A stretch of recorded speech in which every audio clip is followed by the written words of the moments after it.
Hey guys, welcome to Church Coffee, Christianity, Conservatism, Culture. I'm one of your hosts, Walter. And I'm your co-host Rob, and today we have Charlottesville's Vice Mayor Juan Diego Wade. He's on his first term on City Council, but previously he was on several terms on our school board. Today we're just talking about the intersection of faith and public service. But before we jump into that, Juan Diego, how do you take your coffee? Oh, I like my coffee with a little cream and one sweetener. What Sweetener. yeah, sugar? Are we talking Oh, sweet and low. alternative or sweet and Sweet low? and Okay. low. Pink packet. Pink packet. I take mine with a pink packet. I like it. I like it. So Juan, what is your story?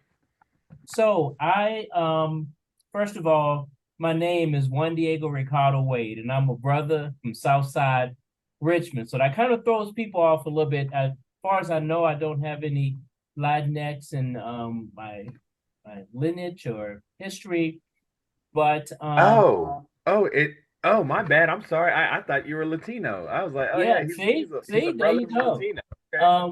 Okay. My translated, that's John James Richard Wade, and that's my father and grandfather names, and so my brother name is Amigo Wade, and my other brother name is Oyeda Wade. So I have three sisters as well. So I'm 57. I grew up in Richmond, Virginia. My father was a minister, and he also was a musician in the church, but his main profession was a public school teacher for Richmond, and have a big family. You know, I tell people we're three boys and three girls. If you remember the show, The Brady Bunch, we're the Black Brady Bunch, and I'm Bobby, to be more specific.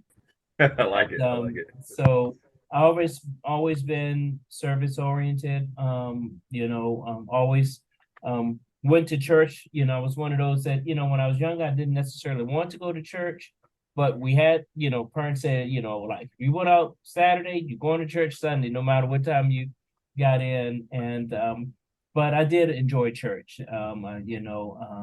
Even though sometimes I went to sleep in church, we grew up Baptist, and so it was 3, 4 hours strong, and now I'm a Presbyterian. We're in and out in an hour. So Man, look, yeah, I grew up missionary Baptist, and I was like, go to 8 a.m. service because yeah, they got to be yeah, done by 11 yeah, for the next service. yes, yeah. So just grew up with a really loving, warm family. We had a group called the Chromatic Waiters that my father used, that musician, and we used to call him, as we got older, Joe Jackson, because we would go to different churches and things to sing. And I realized later that, particularly my older brother and I, we brought everyone down. We really could not sing too well, but every Sunday for many years, we knew we would be going to a church or somewhere to sing, to give a program, and that required us to practice together throughout the week. So it helped us become and remain a close family and siblings. My parents are going to see the Lord now, but my five siblings still live in the Richmond area, and they have children, and children have children. So, just still a close knit family. And so I went to Norfolk State University to get a bachelor's in urban environmental planning, and I went to University of Virginia to get my master's in urban environmental planning. And I have been with Albemarle County for 32 and a half years now, doing transportation planning and now career counseling. And also just been involved with the community and all different levels with my church, and got into politics.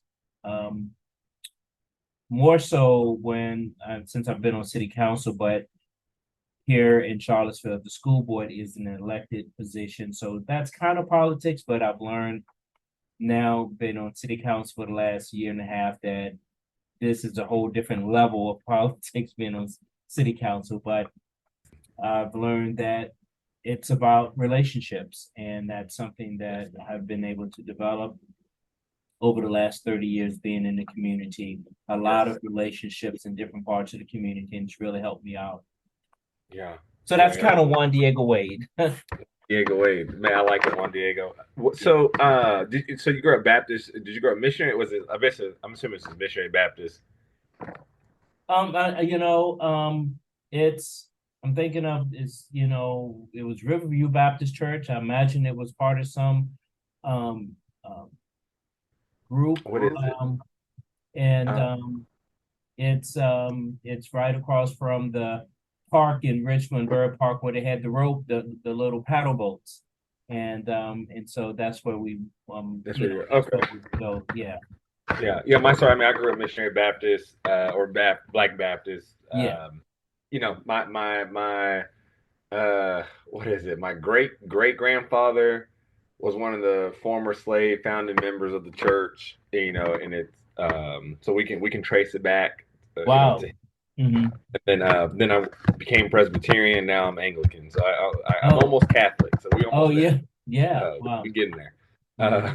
Uh, sorry. So Juan Diego, do you consider your government work? Is it part of your mission field, your calling? Is it like I consider I'm in construction, so I work around a lot of subcontractors all day every day. Hmm. I feel like that's where my mission field is. That's where I'm trying to be of service to people as well as to clients. I think you still be ministering to people and caring for them through the whole process. But do you consider this your mission field, your calling, evangelistic effort, or vocational? Yeah. So that's an excellent question. So I had my first 20 years with the county, I was a transportation planner and I did transportation planning and I got real comfortable, almost complacent with that because I knew that and I could do that. And it gave me a lot of flexibility to get involved with the community. And that was great. I plan to do that for the next until I retire. But I don't think the Lord liked that complacency. And in 2009 and 10, when the economy went down because of the housing burst, my job changed. The county was not going to be building roads anymore, and they didn't want to lay off anyone. So I had opportunity to change careers to become a career counselor because of my involvement with the community and never done anything like this. And so I prayed about it. I talked about it with my wife and my minister, and I did a career change, a complete career change, still with Albemarle County. And this change really allowed me to help expand my ministry, my outreach in ways that I couldn't even think of, could have thought of. And that was, now I'm helping individuals with their resumes, with cover letters, with mock interviews, with just counseling of different opportunities in the community to further their lives. And it's allowed me to just um, help so many people that I love what I do. I had a chance to go back to do transportation planning, but I really stuck with this. And ironically, a couple of years ago, when I decided to run for city council, this work was what I believe brought me over to win the election, to receive more votes than any other candidate ever received in Charlottesville before, because I was able to speak authentically on, as we were coming out of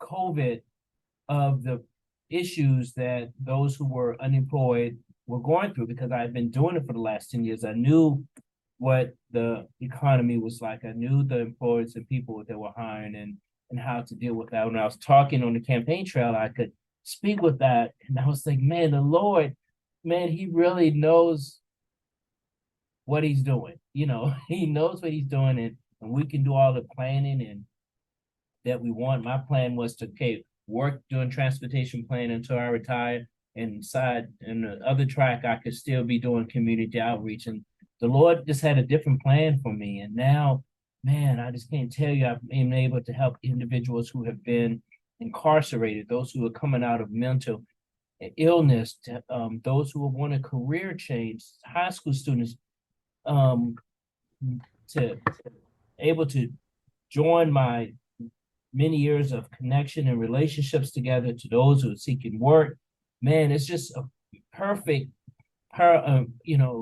symmetry coming together of me giving back to the community. So yes, now I can say authentically that what I do with my government job is really can help me with my ministry. And it's been great. That's awesome. That's good. That is awesome.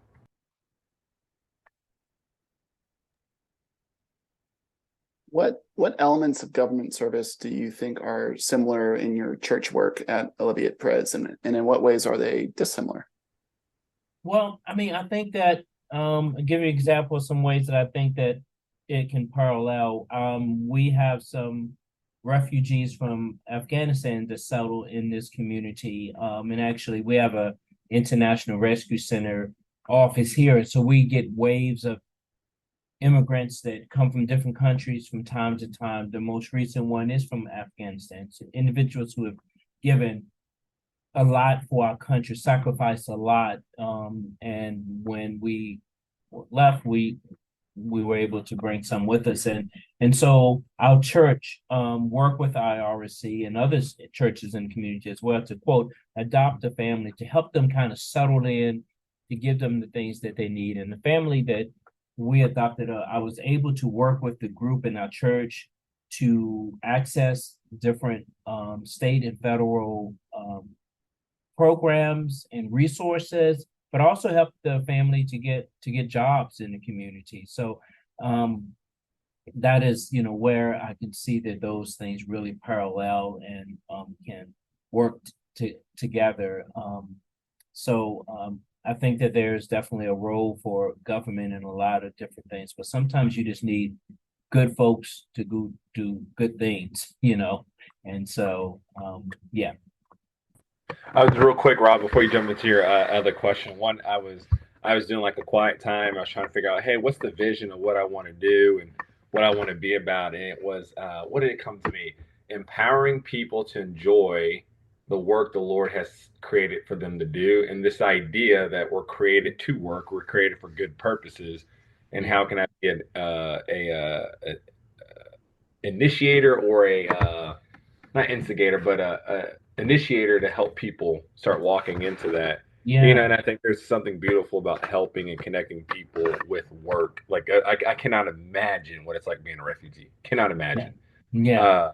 The other day we were at the park. Yesterday we were at the park, and a little refugee girl. I'm assuming I'm assuming she was a refugee.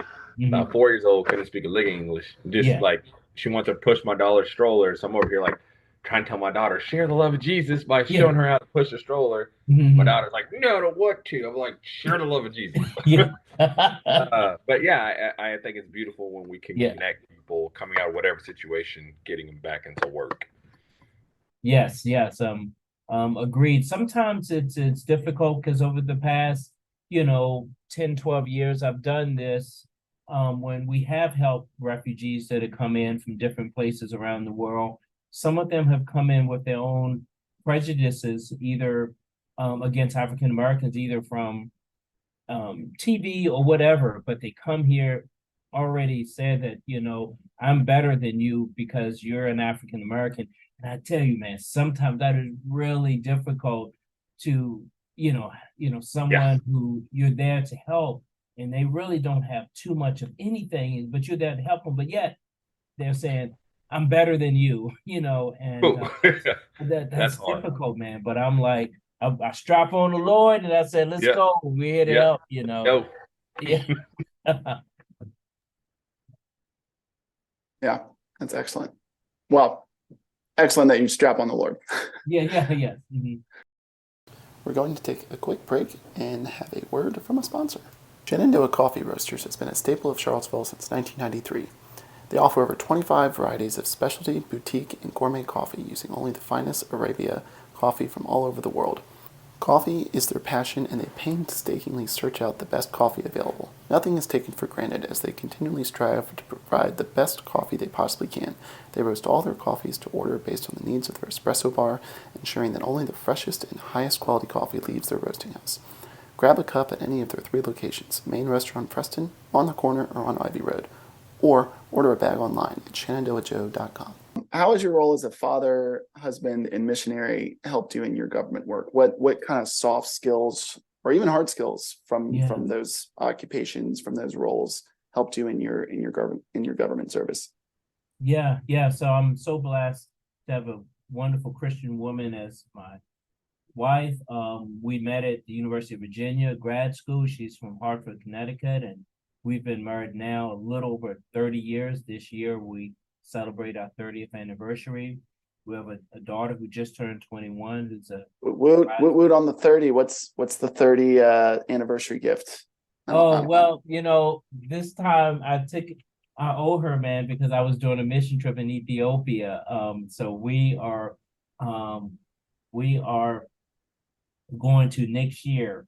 We're going to do dinner. After 30 years, it's you've done and everything, given everything. But this next year, we're going to go back to the place where we went for our honeymoon, which is a little bed and breakfast in Waitsville, Vermont. It's a small little town that we, little side things that we went there for our honeymoon.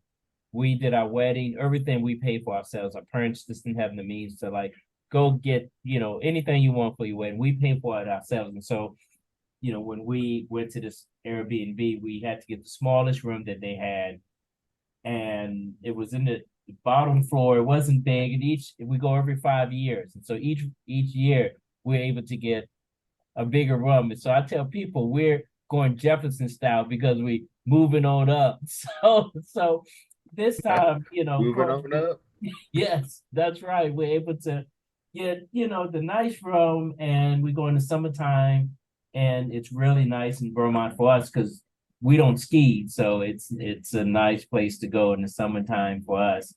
And so our daughter is a rising senior at George Mason. She's studying civil engineering, and so every big decision that I've made, I always bounce it off my wife, and it's wonderful to have her there to bounce things off. Every time I ran for school board, talk with her because this is a family impact type of thing. And the big decision when I ran for city council, with a family discussion, and just quickly on, this whole decision about running for council, very spiritual for me because I had ran for school board and won 4 times. I've been on 16 years. It was time to move on. That season was over, and I decided not to run in that January of 2020. And so I was like, I'll find something else to do in the community. I am through with serving in this capacity. I'll probably get on other boards.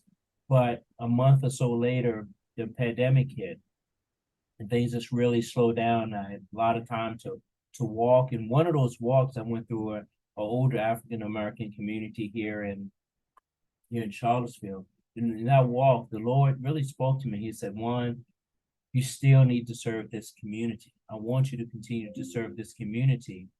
And as a city councilor, and so the next day I went on a walk with my wife, and I told her I wanted to run because in my world, to me is God A, and my wife A1, and sometimes even A, and so I asked her for permission to run. I said, because Charlottesville is a small community, and it's going to have an impact on you if I win. And as I've been doing it for a year and a half, it certainly has had, it's proven correct, a big impact on her. And she thought about it for 2 or 3 days, and she gave me the green light to run.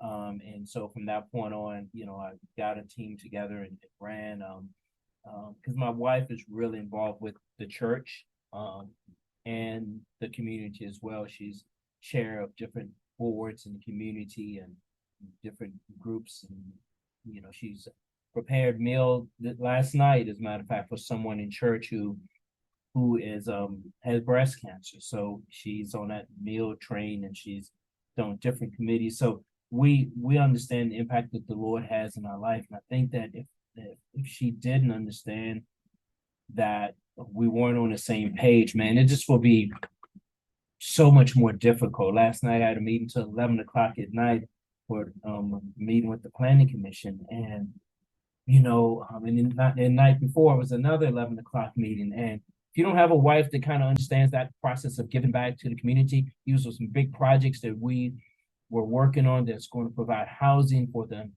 unhoused and have services to the nonprofit. And I'm able to provide my vision and my leadership in that. But you have to have a wife to understand that this is an impact that's going to have impact hundreds of years down the roads and down the road. So she understands that I'm grateful for it. If I didn't have a wife that was a Christian, man, I just not sure if I could do this. And if I did, it definitely wouldn't have the same impact. Yeah. Oh, yeah. I can only imagine. My brother he worked on the previous administration under Dr. Carson, Mhm. and just the amount of travel there is, or meetings, or whatever it may be. Yeah. I mean, that's just Mhm. it is. It's a lot for the person serving, for the spouse, and so it's always again fantastic and good to hear. I mean, again, when I was thinking about running, I was like, my Mhm. wife's like, yeah, no, you're not doing that. Yeah, yeah, Just because it is a cost and it is a yeah. calling. So and when you're coming up to making like hard decisions, I mean, even the decision to not run for a fifth term, and then I think the decision to run for city council. What what are some verses that you draw from? Yeah, I hope that makes sense. Yeah. So my process of making big decisions, whether it's on a big proposal that's in front of council or a Right. big decision, is that I always listen to both sides, whether it's staff and then what the public is saying. And the big projects are run by my wife and see what she thinks. And then I pray on it and then I move forward. But one of the ones I always just keeps in mind is that do everything in love. And I'm not the best theologian, but I think that's First Corinthians 14 or 16 or 16 to 14, one of those. So it's and so I think that if I have that as my guiding light, I even if I make a mistake, I did it in love. And what I found is that when I go through that process, and even if I make the decision didn't turn out right, um, people respect it, and they understand that it wasn't done out of that that I wasn't being selfish when I did. I wasn't thinking about myself, that it was either done for the students or the community, and it works out. It works out. What have been some hard decisions? Again, if you can speak on it or Yeah. not, what have been some hard decisions for while being on city council the past year and a half? So I think that I because I've been in planning and I've been in politics for a while. The last year and a half has been not anything that compare for me that for one of the decisions that I have to make made right as I got off the school board. And that was the decision, first of all, to close the schools, and one to keep it open. And I Yeah. recall that vote, that actually the vote to close the school, because there was so much unknown about it, that March or February of 2020, that I said we have to close this. But when we had a vote about a year later whether we were going to continue to stay closed or to stay open, we had been closed virtually a year. We had been stuffed up, but COVID was still out there, just like it is now, but it was a lot less known about it. We had gotten letters to open because their son or daughter had been cramped up in the house for a long time. They weren't learning from the being online, and they needed to get back to work.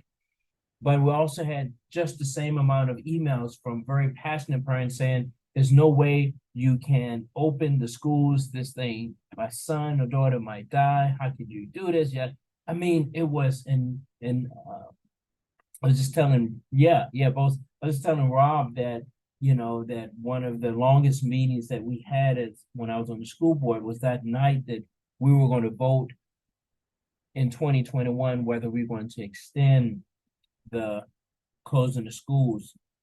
It was exactly a year. It was February, and the question on the floor was, after spring break, were we going to continue to close the school just the rest of the year, or were we going to open up for like maybe a couple of months? And it was tons of people commented back and forth, back and forth. 7 of us on the school board. By 11:30 at night, my name was Wade, so I was the last one, and it was 3-3 by the time it got to me. And so we're online. Everything was virtual, and the clerk said, school board member Wade, and still had probably 130 people still online. And I recall just looking at the screen, hearing all of the pluses and minuses of it. And I must have looked at that screen, 15 seconds, but it probably seemed like 2 hours because my vote was at that point was where we're going to close schools or open schools. And I voted to open the schools. And so that was a really difficult decision because I was thinking about the sides of everyone. And I think that ultimately it worked out because COVID kind of went down. We were able to open up the schools. People had time to make plans and everything. But ironically, if I had a chance to do it all over again, this whole decision from 2020, I would probably vote to open the schools up now that I see the impact that having the schools closed, particularly on the students of color and low wealth, the impact, oh my gosh. I would say, you know what, I will pray, take the chances that, no one got sick, or if they did, it wouldn't be bad, because it's really having a big impact. And so that was the toughest decision, I think, that the last 18, 20, 19 years I've been in Wow. elected officials. Yes, sir. Yeah. Oh man. And here I am, toughest decisions. Like, what am I going to feed my kids? Chicken nuggets or? No. So let me see if I can make this question a little bit. Yeah. So Jesus makes it clear that we should provide for the sojourner, the widow, the orphan, the poor. Government policies like Medicaid, SNAP, which is food stamps, structured debt forgiveness. Structured debt forgiveness, like for teachers or healthcare professionals who work in a designated area for 10 years, immigration reform, all those things, all align nicely with Scripture. How do you reconcile those spaces where policies like abortion or gay marriage don't jive with Scripture? Yeah. So I think that 95% of, I really believe this because my message when I was running for council wasn't whether I was a D or an R, it's just good governance. And that's what I think people want. I had just as many Republicans because I am a Democrat, but I had just as many people to contribute and support my campaign that were Republicans and Democrats because they'd seen me operate over the last 20 years on the school board, of 16 years on the school board, but much longer in the community, that they just want good governance and someone just with calm, steady leadership. And that's what, I really believe that's what people want. But the narrative now in our society is on both ends, whether you're Democrat or Republican, those are the ones that get the talking heads on TV and newspaper. But I really believe that most of America, no matter who you are just somewhere in the middle. They just want to raise their family, give back, do wonderful things in the community. I had coffee this morning with a dear Christian friend, and I try not to talk politics for too much, but I'm pretty sure that she was a Republican, and politics really didn't come up. We talked about the Lord, our children, and how, we both do mission work, and I'm sure we probably vote differently, but man, it just didn't, it didn't come up. We both are trying to give back to the community, and I really believe that's where most of the people in America are, as far as things like abortion and things, we really don't, have a say in that as far as a local government. And so, and other issues, a lot of things that I try to control what we can control as a local government. We can have a lot of impact on our residents, and that's what I want to try to focus on. And that kind of works as an answer for Walter's question, but also for my next question. So I will just skip that and go to the next question. Okay. Question after that. What are some Christian organizations that you think are particularly impacting the Charlottesville community? Not that non-Christian organizations don't positively impact the community. Of course, they obviously do, but this is a faith-centered podcast. So I just wanted to ask your opinion on, or maybe both, like what are some good Christian organizations, but also some other organizations that aren't Christian, but you see are still accomplishing perhaps maybe same goals or have similar overlap goals of Christian organizations in the area. Yeah, so I'm a big proponent of mentoring, and one of the organizations that I mentor with is Abundant Life Ministries.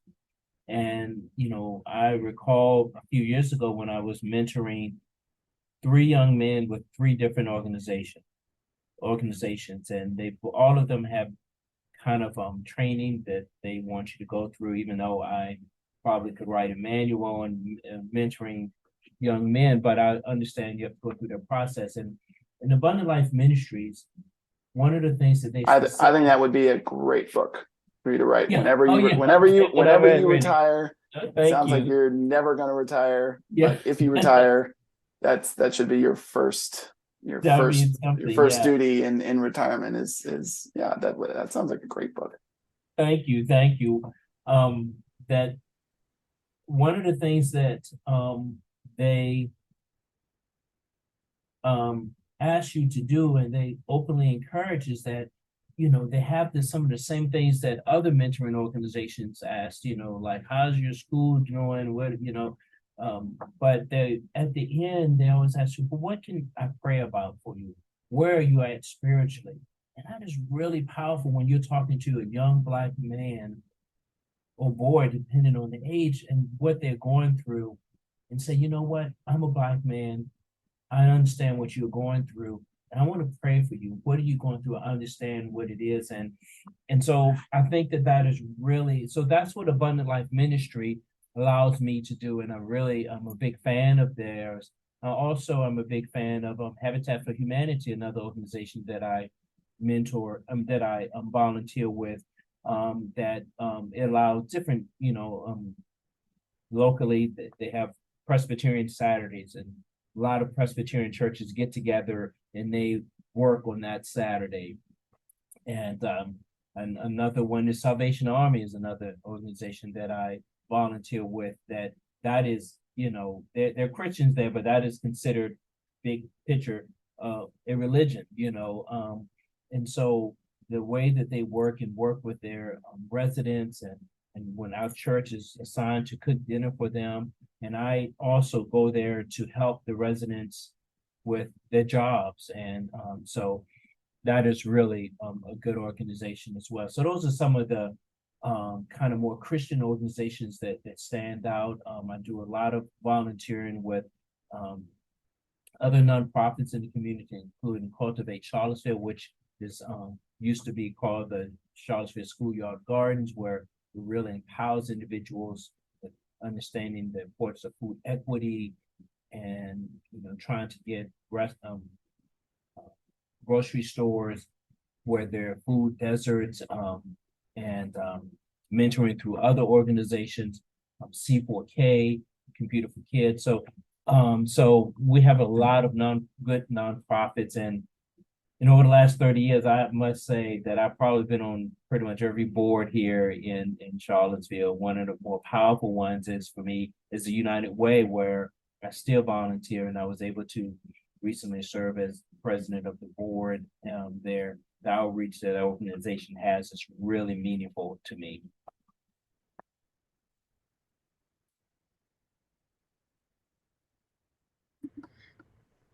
Sorry about that. I edit this out and have to jump. Yeah. I apologize. So, what are some Christian books on leadership that at home for the church or in public sense do you recommend? If you have one, two, or three of them. Yeah. So, shamefully, I don't have a lot of time to just sit down and read a good book. I wish I did. When I do have free time, it's hopefully it's during football season. I love watching Alabama football, but it really and the Dallas Cowboys. I know. Yeah, I knew yeah, it was no, a Cowboys fan. I'm a Steelers fan, but if it's leather and they throwing it, I'll peek at it. But there was a book that one of our associate pastors wrote a few years ago, and she's now the minister at First Presbyterian Church in Greensboro, North Carolina, Jill Duffield. And she has this book. It's an easy read called Advent in Plain Sight. Advent in Plain Sight, a devotion through 10 objects. And Jill was I think she wrote for the Presbyterian of the James, their newsletter, wonderful Christian woman and someone I respect a lot. She wrote this book, and that was the last one I read. Probably about a year ago. I need to really find another one. When I recently did a mission trip, I had to do a lot of studying of because we asked the people that we were training in Ethiopia, what do you want to get trained on? And one of the things that they wanted to get trained on is stewardship. And it's like, oh, I know how to ask for money. I've done it as a politician, working with nonprofit, and been on church and stewardship committees and things before I could do that. So I had to do a lot of writing. I'm reading to make sure that because to find the right approach, because the group that we're working with that they didn't necessarily have a lot of money that we have like here in the United States, but they still wanted to give back. And so I was, found a way to be able to tell them and give them some pointers on how to give back. So some of them were like sales books, others were like Christian books that I would skim through to get some pointers from. So I was like, oh, this is good. I don't need to put this aside to read. So I got about 10 books now from that I would like to read. It may take me 10 years to get to it, but I got some good pointers. So. Yeah, that's good. That of course is the best leadership book will be the one you write. Yes, correct. Yes. I'm gonna make you my editor, so yeah. I'll edit. I can write technically. Yeah. I'm a stickler. Well, I've got one more kind of late follow-up question. You grew up Baptist, but now you're Presbyterian. What facilitated the change? Was that that theological? Was that just you really enjoyed Olivia at Pres and you just were like, you know what? Don't really matter. This church is for me. I know there can be, or maybe it's a mix of both. Yeah, that is a good question. So what happened is I was a Southern Baptist. My wife was an Episcopalian. And so when we got married, we kind of came in middle and became, neither one of us really knew too much about it. And so that's how I became a Presbyterian, and I love it. So I have to tell a funny story about the Episcopalians, because I don't think I'd ever been to a church before. We got married in my wife's home church up in Hartford, Connecticut. Big, beautiful church with ornate, structures and things. And so Episcopalians, I'm not sure if all of them do this, but they have these cushions that you sit down and you kneel down to pray. And so my family was on one side. It's like a lot of them came up from the south to go to this wedding, and her family was on the other side. My family was much higher because they thought it those kneeling cushions were cushions that you sit on. I'm like, oh, that's my country family. I was like, no, I love it. I love I it. said you put it under the chair, and so anyway, it was quite funny to look over and see my family ahead every higher than and they were like, I thought it was kind of hard, you know. Yeah, that was funny, but that's how we became Presbyterians. So Okay. yeah, Fair enough. yes. Just for the listeners, I'll put a link in the show notes to Advent in Plain Sight, so if they want to check it out. Thank you. Thank you. Otherwise, Walter, you have any follow-up questions? Mm-mm. Juan Diego, thank you for coming on Church Coffee. Thank you so much for this opportunity. You guys stay blessed. Oh, you too, sir. All right, bye-bye.